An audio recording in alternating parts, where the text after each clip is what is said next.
이 대기업 재벌 회장님의 손자의 학교 폭력 가담 행위를 학교 차원에서 은폐했다라는 의혹을 받고 있는 숭일초등학교가 알고 봤더니 잇따른 따돌림 제보가 수차례 있었는데 학교 측에서 이를 묵살했던 것으로 뒤늦게 드러났습니다. 김병민 박사님, 이건 또 무슨 얘기입니까? 그러니까 숭일초등학교에서 자체적인 설문조사를 한 겁니다. 그럼 학생들 입장에서는 여기에 대해서 학교 폭력이 있었는지, 집단적인 따돌림이 있었는지 등등에 대해서 낱낱이 기록해서 보고를 하게 되겠죠.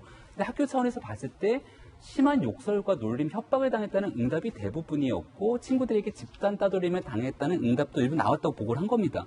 그럼 당연히 어떻게 되죠? 학교에서 이런 일이 있었으면 애들을 가지고서는 이런 일을 겪은 아이들을 가지고 집단 상담을 통해서 뭔가 적극적인 조치를 취하고 가해 학생은 어떤 학생이었는지 발견한 다음에 거기에 대한 징계 조치를 취하던가 문제를 해야 되는데 실제 이미 화해한 경우가 대부분이라면서 별다른 조치를 취하지 않았다는 거예요. 지금 세 차례나 설문조사에서 내가 심한 욕설과 놀림을 당했고 협박도 당했고 왕따도 당했고 교실 복도, 특별실, 급식실, 스쿨버스 등에서도 나는 괴롭힘을 당했다.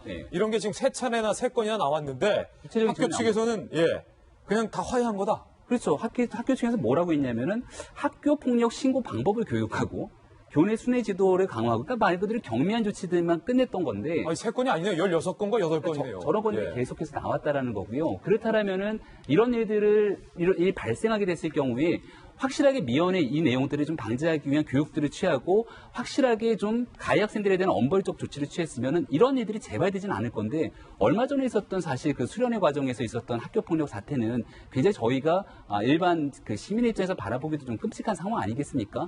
그런 일들이 재발되지 않아야 되는데 학교 측의 조치가 좀 미미했다는 거고요. 결국 여기에 대해서 학교가 얼마 전에 서울시 교육청에서도 자체이지 조사를 통해 갖고서는 해당 교원들에 대해서 중징계 처분을 요청했지만 거기에 대해서도 지금 뭐 여러 가지 반박문을 내지 않았습니까?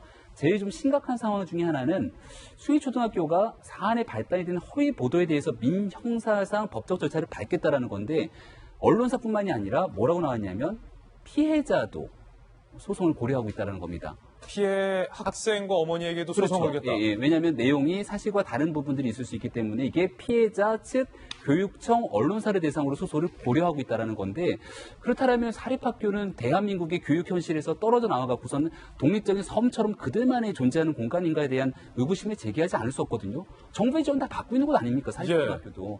도대체가 이해할 수 없는 숭일초등학교 행태라고 좀 강하게 비판하고 싶습니다. 이 숭일초등학교가 언론사 그리고 뭐 교육청 그리고 피해 학생 어머니와 피해 학생까지 지금 다 고소를 하겠다라고 나와 있는데 제가 볼 때는요. 이거 뭐 어디 살고 있는 학교입니까? 일단 지금 숭일초 사건 가지고 여기도 몇 번 이야기를 했었고 오늘 또 이제 이 S여중 이 경징계 가지고 이야기를 하는데요.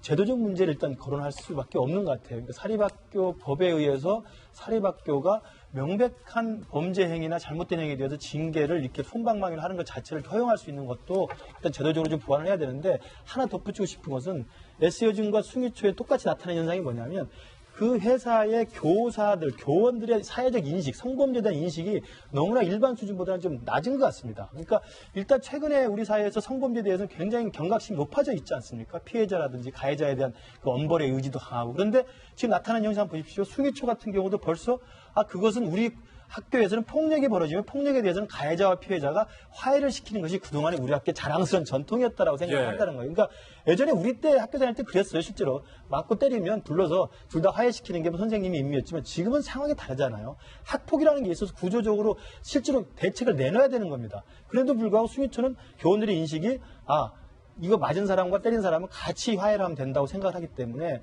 사회 전반적 인식과 좀 낮다는 생각이 들고요. S여중도 마찬가지죠. 지금 이야기하는 게 성범죄는 신고 대상이 아니다. 그다음에 성희롱 이건 아무것도 아니다. 그다음에 우리가 교권의 문제이고 어떻게 학생 지도를 하느냐 이런 이야기 하는 거 보면 여전히 교장, 교감, 선생님들이 현장에서 사회 일반의 성범죄에 대한 인식은 상당히 높아졌음에도 불구하고 교원들의 인식은 여전히 예전 시대가 아닌가 싶어서 정말 우리 교사들에 대한 새로운 어떤 그 성범죄에 대한 인식 제고가 필요할 것 같습니다. 첫 번째 사건 라인업 뉴스 뭐 여러 의미로 충격적인 뉴스였습니다. 이 숭일초등학교의 이 사건 어떻게 전개됐는지 이 또한 역시 계속 저희 도지크쇼에서 취재를 해보겠습니다.